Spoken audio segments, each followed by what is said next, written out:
Halo semuanya, selamat datang di segmen rangkuman dan kali ini kita akan membahas rangkuman materi PAI kelas 9 bab 6 yang temanya adalah Al-Quran menginspirasi menjadi khalifatul fil ard, penebar kasih sayang.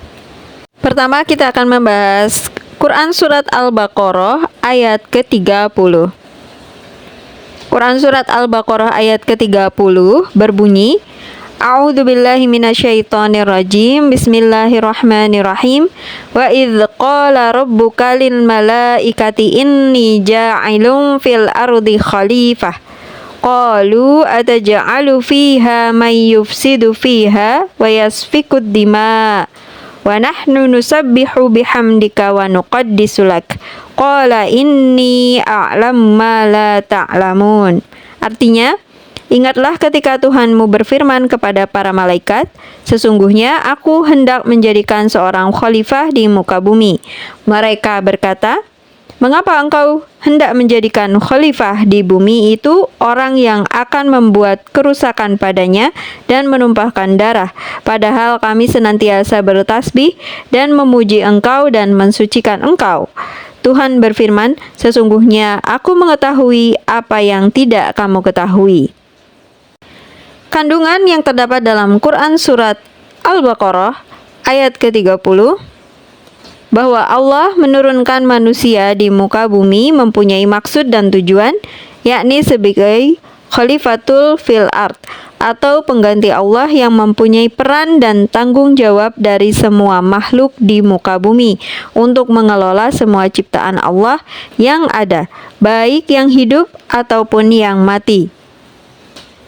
Kandungan berikutnya, Allah Subhanahu wa Ta'ala menjadikan manusia sebagai makhluk yang paling mulia dibandingkan dengan makhluk lainnya, karena manusia dilengkapi akal dan pikiran agar dapat mengemban amanah tersebut dengan baik. Berikutnya adalah Quran Surat Al-Qasas, surat ke-28 ayat ke-77. Quran Surat Al-Qasas ayat ke-77 berbunyi, A'udzubillahi minasyaitonirrajim. Bismillahirrahmanirrahim. Wabtaghi fima atakallahu ad-daral akhirata wa la tansa nasibaka minad dunya wa ahsin kama ahsanallahu ilaika wa la tabaghil fasada fil ard innallaha la yuhibbul mufsidin. Artinya, dan carilah pada apa yang telah dianugerahkan Allah kepadamu, kebahagiaan negeri akhirat, dan janganlah kamu melupakan bagianmu dari kenikmatan duniawi, dan berbuat baiklah kepada orang lain sebagaimana Allah telah berbuat baik kepadamu. Dan janganlah kamu berbuat kerusakan di muka bumi, sesungguhnya Allah tidak menyukai orang-orang yang berbuat kerusakan. Kandungan Quran Surat Al-Qasas ayat ke-77. Ayat ini menjelaskan tentang nasihat dan petunjuk yang diberikan Allah Subhanahu wa Ta'ala, antara lain 1. Anjuran hidup dengan seimbang, mengutamakan kebahagiaan akhirat. Yang kedua, anjuran menggapai kehidupan dunia, namun harus tetap sesuai dengan ridho Allah Subhanahu wa Ta'ala dan dijadikan bekal untuk kehidupan akhirat kelak.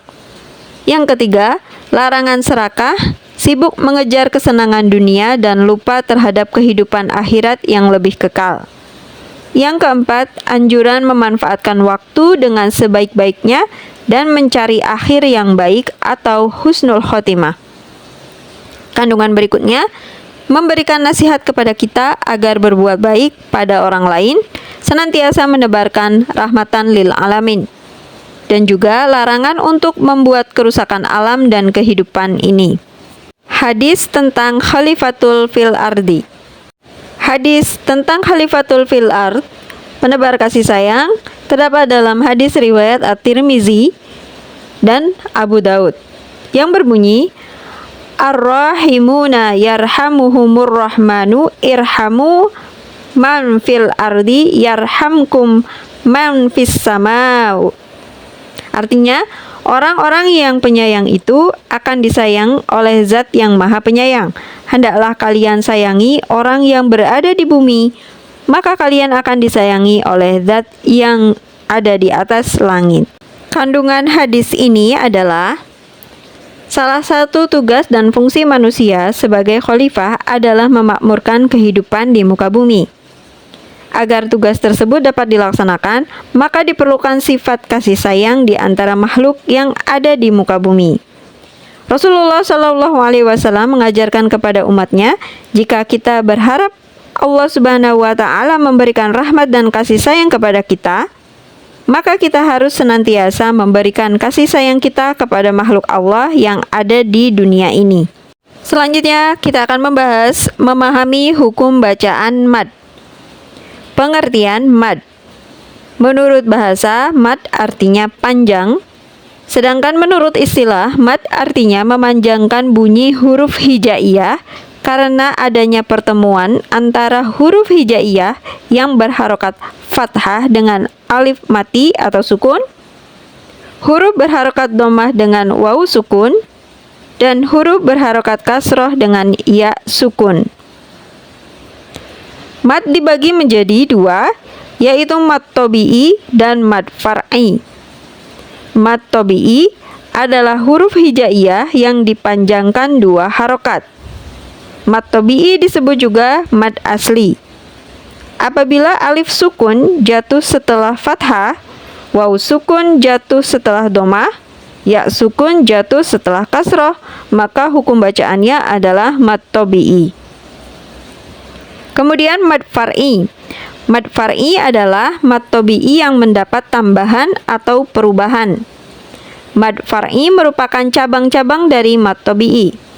Macam-macam mad far'i diantaranya ada mad wajib muttasil, mad jaiz munfasil, mad arid li sukun, mad iwad, mad layin, mad lazim musaqal kilmi, mad lazim mukhaffaf kilmi, mad silah qasirah, mad silah tawilah, mad lazim mukhaffaf harfi, mad lazim mustaqal harfi, mad farq, mad tamkin, dan mad badal.